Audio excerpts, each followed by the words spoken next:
সেই কিয়ামতের দিনটা বড্ড ভয়ঙ্কর, কেউ সুপারিশ করার সাহস পাবে না। আরে আমার অবস্থা কি আমি জানি না, আমি আবার কারোর জন্য সুপারিশ করব? কথা বুঝেন নাই? আমার কি হবে আমি জানি, তা আমি আরেকজন নিয়ে টেনশন করার সুযোগ কোথায়? ইয়া নাফসি ইয়া নাফসি, আল্লাহ আমারে বাঁচাও আমারে বাঁচাও আমারে বাঁচাও। কাঁদতে কাঁদতে মানুষ হয়রান হয়ে যাবে, এ নাকি আবার আরেকজনের বাঁচাবে। বিশ্বনবী বলেন, বিশ্বনবী একবার ছাগলের রান খাচ্ছিলেন, রান খেতে খেতে বিশ্বনবী বলেন, আনা সাইয়্যিদুন নাসি ইয়াউমাল কিয়ামাহ, আমি কিয়ামতের দিন সর্বশ্রেষ্ঠ হব, মানুষের মধ্যে সর্বশ্রেষ্ঠ সেরা আমি বিশ্বনবী। আলহামদুলিল্লাহ পড়ে বিশ্বনবী বলেন, সেদিনটা বড্ড ভয়ঙ্কর, সেদিন কেউ কারো কোনো উপকারে আসবে না, বন্ধু বন্ধুর কাজে আসবে না, স্ত্রী স্বামীর উপকারে আসবে না, স্বামী স্ত্রীর উপকারে আসবে না, পীর সাহেব মরিদরে বাঁচাতে পারবে না, মরিদ পীর সাহেবরে বাঁচাতে পারবে না, নেতা কর্মীর পরিচয় দিবে না, কর্মী নেতার পরিচয় দিবে না, ভাই বোনকে চিনবে না, বোন ভাইকে চিনবে না, বাবা তার সন্তানকে চিনবে না, মেয়েকে দেখে মা দৌড়ে দৌড়ে পালাবে। বড্ড ভয়ঙ্কর দিন। বিশ্বনবী বলবেন, জমিনটা এখনকার মতো থাকবে না, পুরো জমিনটা সমান হয়ে যাবে, ফ্ল্যাট, এখন তো গোল, তখন ফ্ল্যাট, সবাই এক জমিনের উপরে দাঁড়াবে, সূর্যটা মাথার কাছে চলে আসবে, সূর্যের গরমে মানুষের মাথার মগজ গলে গলে কানের ছিদ্র নাকের ছিদ্র দিয়ে বেয়ে বেয়ে পড়বে। সবাই হয়রান পেরেশান ক্লান্ত শ্রান্ত। মানুষগুলো বলবে বাঁচার কোনো উপায় নাই। 50,000 বছর মানুষ এরকম দৌড়াবে, চিৎকার করবে, কাঁদবে, বাঁচার কোনো উপায় নাই। সবাই বলবে আল্লাহ যদি বিচারটা শুরু করতো, যা হবার হবে, আগে বিচার শুরু করবো। বিচারে শুরু হয় না, বিচার শুরু হইতে 50,000 বছর। আল্লাহ, 50,000 বছর, 5,000, 15,000 না, 50,000 বছর এরকম যাবে। মানুষগুলো কাঁদতে কাঁদতে বলবে, চলো আমরা আদম আলাইহিস সালামের কাছে যাই, যেন আল্লাহর যে সুপারিশ করে, আল্লাহ আপনি বিচার শুরু করেন।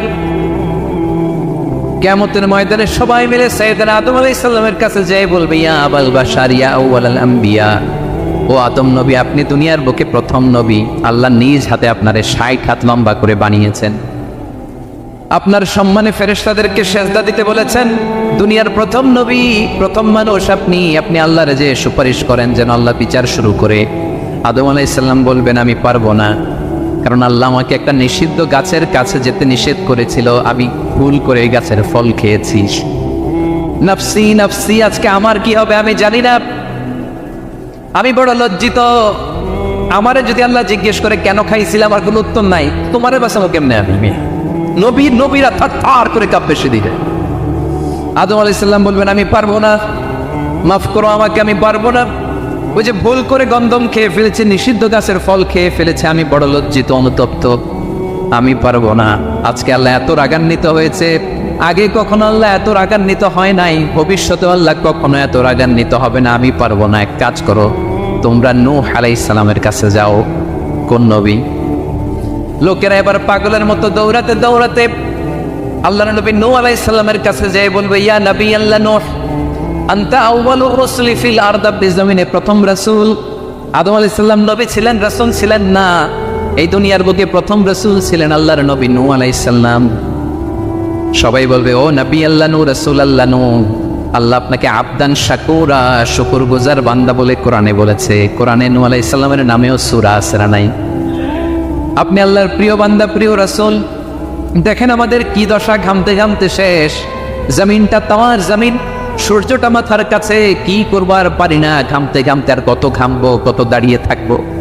আল্লাহরে যে বলেন বিচার যেন শুরু করে। নূহ আলাইহিস সালাম বলবেন, আমিও পারবো না, আমিও পারবো না, আমি আমার ছেলের জন্য এক কথা বলে ভুল করে ফেলছি। যখন মহাপ্লাবন হবে আমি বললাম, আল্লাহ আবার কলিজার টুকরা সন্তান রে বাঁচান।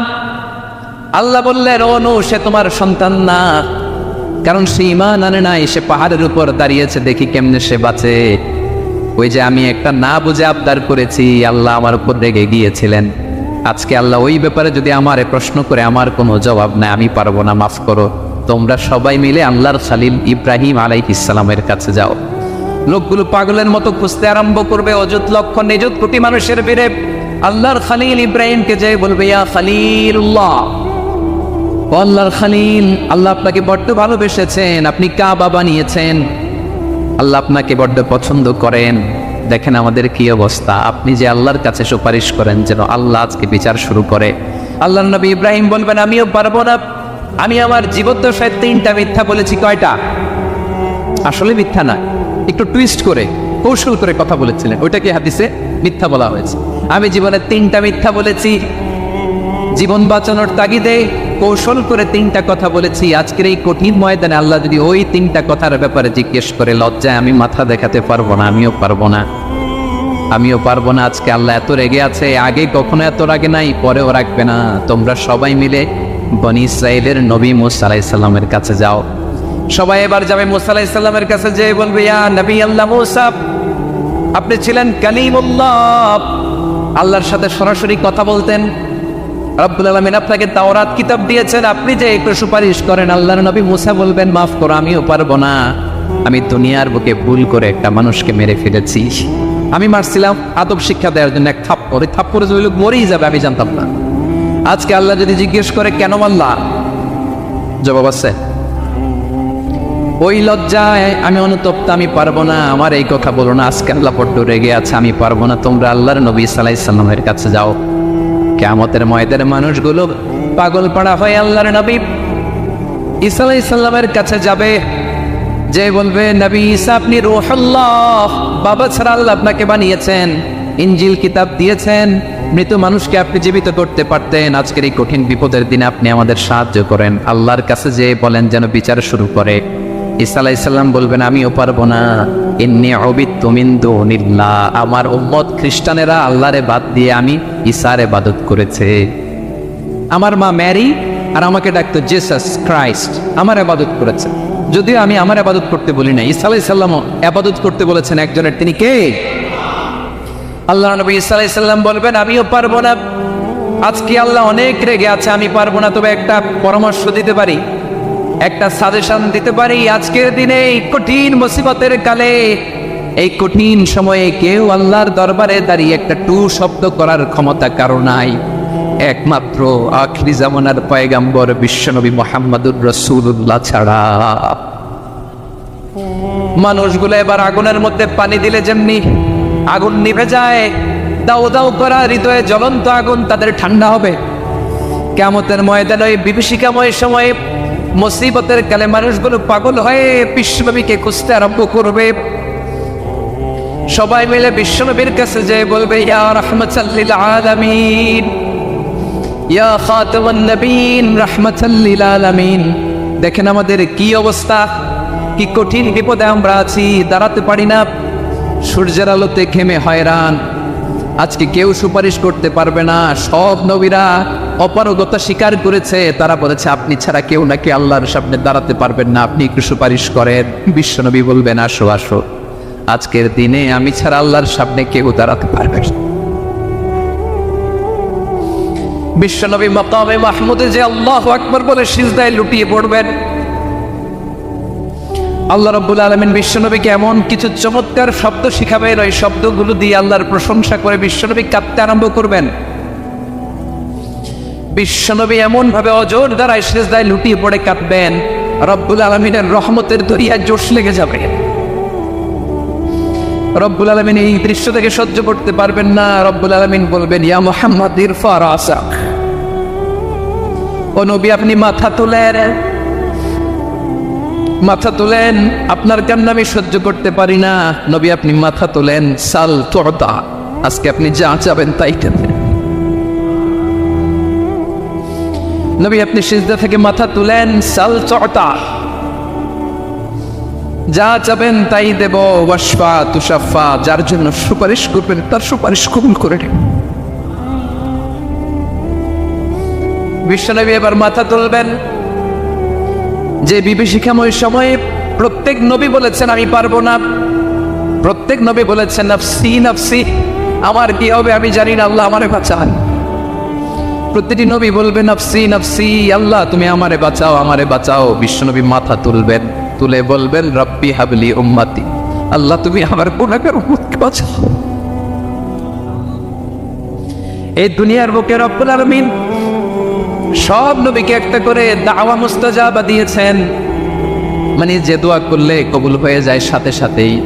দাও বিহা, দুনিয়ার সব নবীরা ওই দোয়াটা দুনিয়ায় করে ফেলেছে। সব নবীকে আল্লাহ একটা করে দোয়া দিয়েছেন, নবী দোয়া করলেই কবুল। সব নবীরা ওই দোয়া করে ফেলেছে দুনিয়াতে। বিশ্বনবী বলেন আমি করি নাই। ও ইন্নী আফতাবিউ দাওয়াতি শাফাআতান লি উম্মতি ইয়াউমাল কিয়ামাহ, আমার ওই স্পেশাল দোয়াটা আমি দুনিয়ার বুকে কঠিন বিপদে পড়েও কোনোদিন করি নাই। আমি আমার স্পেশাল দোয়াটা কিয়ামতের দিন আমার গুনাহগার উম্মতকে সুপারিশের জন্য রেখে দিয়েছি। আল্লাহ বলবেন নবীর ফারাসাক, মাথা তোলেন, আর কাঁদবেন না। বিশ্বনবী মাথা তুলবেন, আল্লাহ বলবেন সাল তোতা, আপনি যা চাবেন তাই দেব। আশফা তুশাফা, সুপারিশ করেন, সুপারিশ কবুল করব। বিশ্বনবী বলবেন আল্লাহ ওই স্পেশাল দোয়াটা দুনিয়াতে করি নাই, আজকে আমি তোমার দরবারে দাঁড়িয়ে কিয়ামতের দিন ওই দোয়াটা করছি। আল্লাহ আমার যে উম্মতের হৃদয়ে যাররা পরিমাণ ঈমান আছে, আমার একটা উম্মতকেও তুমি জাহান্নামে ঢুকাতে পারবে না। বিশ্বনবী পাগলের মতো একবার হাউজে কাউসারে যাবেন, একবার সিরাতে যাবেন, একবার পুলসিরাতের দিকে, একবার হাউজে কাউসারের দিকে পাগলের মতো দৌড়াতে থাকবেন। তার কোনো গুনাহগার উম্মত যাতে জাহান্নামে ঢুকে না যায়, সেদিন কেউ সুপারিশ করতে পারবে না বিশ্বনবী ছাড়া। এজন্য 5 নম্বর আল্লাহ বললেন মান যাল্লাযী ইয়াশফাউ ইনদাহু ইল্লা বিইযনি, কার সাহস আছে, কার এত বড় বুকের পাটা কিয়ামতের কঠিন দিন আল্লাহর সামনে দাঁড়িয়ে সুপারিশ করবে? কারো ক্ষমতা, কারো ক্ষমতা নাই।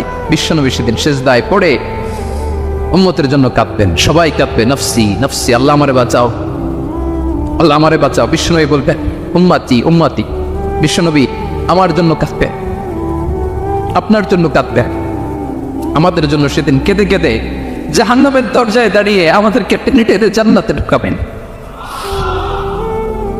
এজন্য এই বিশ্বনবীর ভালোবাসা যেন আমাদের হৃদয়ে ভরপুর থাকে। আমার ভাইয়েরা, প্রতি শুক্রবার বিশ্বনবীর উপরে বেশি বেশি যেন আমরা দুরূদ পড়ি। আমরা যখন বিশ্বনবীর সালাম দেই, দুরূদ পড়ি, একদল স্পেশাল ফেরেশতা আছে যারা বিশ্বনবীর দুরূদটা নিয়ে সরাসরি বিশ্বনবীর রওজায় যায়, যে বলে অমুকের বেটা অমুক আপনারে সালাম দিয়েছে। বিশ্বনবী নিজ কবরের থেকে নিজেই সালামের উত্তর দেয়। বিশ্বনবীর ভালোবাসা যেন আমাদের হৃদয়ে থাকে, বিশ্বনবীর সুন্নাহ দিয়ে যেন আমাদের জীবনটাকে সাজাই। পারা যাবে ইনশাআল্লাহ। বিশ্বনবীর ভালোবাসা ছাড়া কেউ জান্নাতে ঢুকতে পারবে?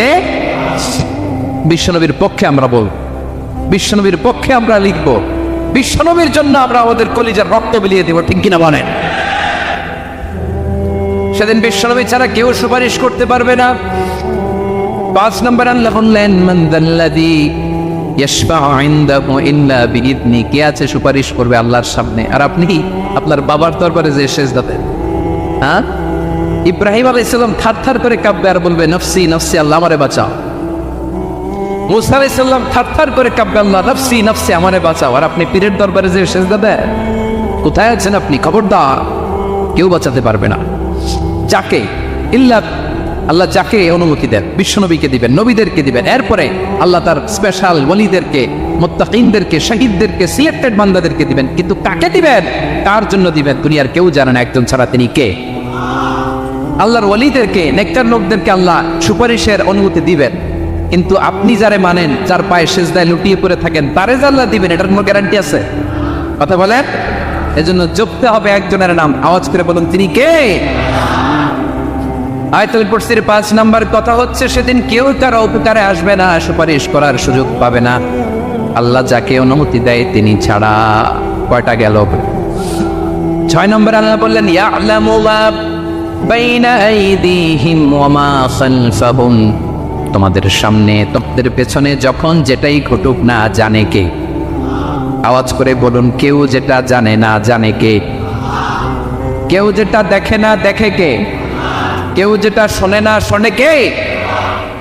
ইয়ালামু মা বাইনা আইদিহিম ওয়া মা, দৃষ্টিগোচর, দৃষ্টির বাইরে যা ঘটে কে জানে? তবে ঘরের ভিতরে ঢুকে জানালা বন্ধ করে লাইট অফ করে যদি আমরা কিছু করি, ওইটা আর আল্লাহ জানেন। জানে? ওইটাও জানে। যত কালো পর্দা লাগায়া লাইট বন্ধ করে একা একা পাপ করেন, দেখে কে? এজন্য অন্ধকারে পাপ করলেও সেখানে আল্লাহর দৃষ্টি আছে না নাই? আলিমুল গায়বি ওয়াশ শাহাদা, দৃশ্য অদৃশ্য সব জানেন, সব। আল্লাহ বলেন ওয়াসিররু কাওলাকুম আও ইজহারু বিহি ইন্নাহু আলিমুম বিযাতিস সুদূর। প্রকাশ্যে করো কিংবা গোপনে করো, সব জানেন। এমনকি অন্তরে অন্তরে কি ভাবো তাও জানেন। মুখে গালি দেন নাই, মনে মনে গালি দিছেন, ওটা তো আল্লাহ জানেন না? আলিমুম বিযাতিস সুদূর, অন্তরে যা আছে ওইটাও ইয়ালামু খাইনাতাল আ'য়ুন ওয়া মা তুখফিস সুদূর। চোখ দিয়ে, অনেকে দেখতেন চোখ দিয়ে চোখ মারে, ওইটাও আল্লাহ দেখেন। বিচার করতেছে, বিচারককে ঘুষ টুস দিয়ে আপনি চোখ মারলেন যে এইভাবে না ওইভাবে কর, ওইটা তো আল্লাহ দেখে থাকে নাই? হ্যাঁ, খাইনাতাল আ'য়ুন, চোখের খেয়ানত দেখে। ওয়া মা তুখফিস সুদূর, অন্তরে যেটা লুকায় রাখো এটাও তিনি দেখেন। এজন্য আল্লাহ বলেন 6 নম্বর কথা হচ্ছে ইয়ালামু মা বাইনা আইদিহিম ওয়া মা খালফাহুম, সামনে পেছনে যা ঘটে সব জানে কে? কথা ক্লিয়ার? 7 নম্বরে আল্লাহ বললেন ওয়ালা ইউহিতুনা বিশাইইম মিন ইলমিহি ইল্লা বিমা শা। কেউ তার জ্ঞানকে পরিব্যাপ্ত করতে পারে না, পরিবেষ্টন করতে পারে না। তার জ্ঞানে কি আছে কেউ জানতে পারে না, ততটুকু ছাড়া যতটুকু তিনি জানান। সুবহানাল্লাহ। নবীরা কি সব জানেন? বিশ্ব ইসলাম সব জানতেন না। আল্লাহ তাআলা নবীদেরকে যতটুকু জানান ততটুকুই নবীরা বলে, ঠিক কি না? ওমা ইয়ানতিকু আনিল হাওয়া ইন হুয়া ইল্লা ওয়াহয়ু ইউহা। আল্লাহ যতটুকু জানায় নবীরা ততটুকু বলতে পারে, এর বাইরে বলতে পারে না। আল্লাহ যতটুকু জানায় ততটুকু। আমাদের জ্ঞান যা আছে দিছে কে? সবাই বলুন, কে দিছে? এজন্য আল্লাহ বলে আমি যদি জ্ঞান দেই তাইলে তোমরা জ্ঞান পাও, এছাড়া জ্ঞানের কোনো মাধ্যম দুনিয়াতে। আর আমাদের জ্ঞান একেবারে কম, এই জ্ঞান নিয়ে আমরা বড়াই, কত বড়াই করি, জ্ঞানের কত বড়াই, গর্ব অহংকার, কত গরম আছে না নাই? কি জ্ঞান আছে আপনার? কি জানেন বলেন? ভবিষ্যৎ জানেন? কালকে কি হবে জানেন? তো কি জানেন আপনি?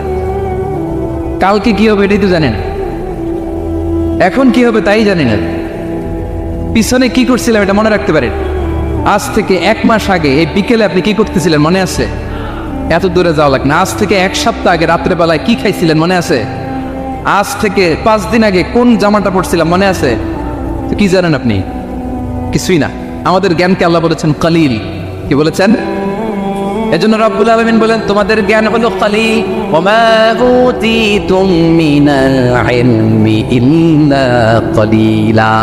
একেবারে যত সামান্য জ্ঞান আমি আল্লাহ তোমাদেরকে দিয়েছি, আসল জ্ঞান ভান্ডার একমাত্র আমি আল্লাহর কাছে। তাহলে আমাদের জ্ঞানকে আল্লাহ কি বলেছেন? কলিল। একটু বলুন কি বলেছেন?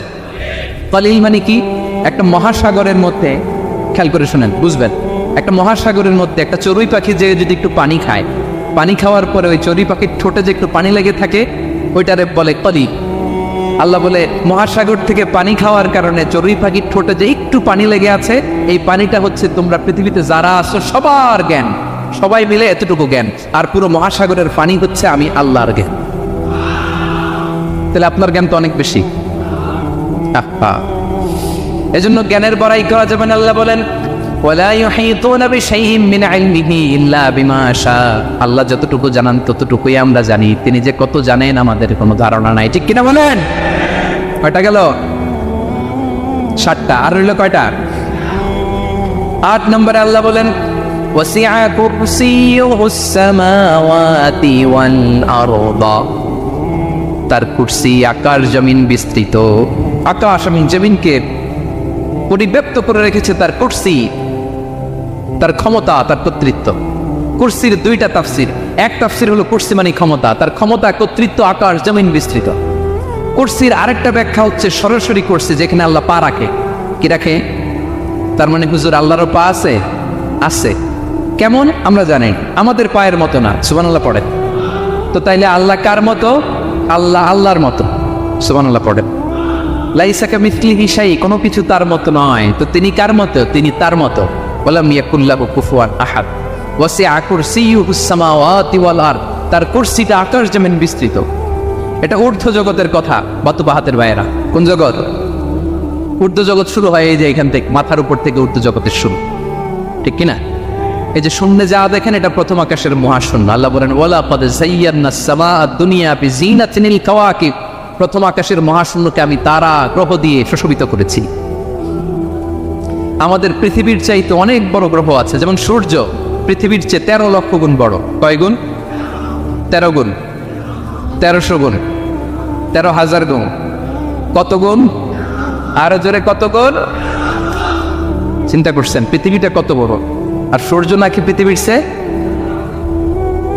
তার মানে সূর্যই কি সবচেয়ে বড়? না, সূর্যের চেয়ে কোটি কোটি গুণ বড় তারা আছে। এরকম কোটি কোটি তারা নিয়ে আমাদের গ্যালাক্সি মিল্কি ওয়ে, এরকম কোটি কোটি গ্যালাক্সি আছে প্রথম আকাশের মহাশূন্যের মধ্যেই। এরপরে দ্বিতীয় আকাশ। এই দ্বিতীয় আকাশটা প্রথম আকাশের তুলনায় কত বড়? বিশ্বনবী বলেন তোমার হাতের আংটি যদি মরুভূমির মাঝখানে ফেলে দাও, পুরো মরুভূমির তুলনায় তোমার হাতের আংটি যত ছোট, দ্বিতীয় আসমানের তুলনায় প্রথম আসমানটা ঠিক তত ছোট। তৃতীয় আসমান আবার এরকম, ওইটার তুলনায় দ্বিতীয় আসমানটা একটা আংটির সমান। চতুর্থ আসমানের তুলনায় মরুভূমির মাঝখানে তৃতীয় আসমানটা আংটির সমান। একটার চেয়ে আরেকটা বড়। কত বড় আমি বলতে পারবো, আপনারা শুনতে পারবেন, কিন্তু আমরা কল্পনা এটা ধারণ করতে পারবো। পঞ্চম, ষষ্ঠ, সপ্তম, 7 আকাশ শেষ। কি শেষ? এর উপরে আছে বাইতুল মামুর। কি নাম? এটা ফেরেশতাদের মসজিদ, ফেরেশতাদের কেবলা, ফেরেশতাদের কাবা। আমরা যেমন মক্কায় কাবা, ফেরেশতাদের কাবা কেবলার নাম হচ্ছে আল বাইতুল মামুর। 7 আসমানের উপর। এটা কত বড় শুনেন। প্রতিদিন বিশ্বনবী বলেন প্রতিদিন এই আল বাইতুল মামুর ফেরেশতাদের মসজিদে 70,000 ফেরেশতা ইবাদতের জন্য চান্স পায়। প্রতিদিন কয় হাজার? একবার ঢুকে যে বের হয়ে যায় কিয়ামতের আগে দ্বিতীয়বার আর তারা চান্স পাবে না। আল বাইতুল মামুর ওইটা শেষ। এরপরে সিদরাতুল মুনতাহা। কি নাম? সীমান্ত বৃক্ষ। এটা আরো বড়, একটা বিশাল বড় বড়ই গাছ আল্লাহ বানাইছে। ওয়া ইলাইহি ইয়ানতাহি ইলমুল মালাইকা, ফেরেশতাদের জ্ঞান সীমানা ওইখানেই শেষ। এর উপরে কি হয় ফেরেশতারা আর জানে না। ফেরেশতাদের ক্ষমতা এখানে শেষ। সিদরাতুল মুনতাহা, সিদরাতুল মুনতাহার এরিয়া শেষ। এরপরে শুরু হয় আল্লাহুল মাহফুজ, কোরআনের বাড়ি। কোরআনের বাড়ি কই? বাল হুয়া কুরআনুম মাজিদ ফি, এটা মিন দুররাতিন বাইদা, সাদা ঝকঝকে ডায়মন্ড দিয়ে আল্লাহ বানাইছে। আমাদের সবার তাকদীর ভাগ্যলিপি ওইখানে লেখা, কি হবে না। কোরআনের বাড়ি ওইটা, ওইটা শেষ। এরপরে শুরু হয় লা জামান লা মাকান এরিয়া। ওইখানে কোনো জামান নাই, মাকান নাই, no time no space area শুরু।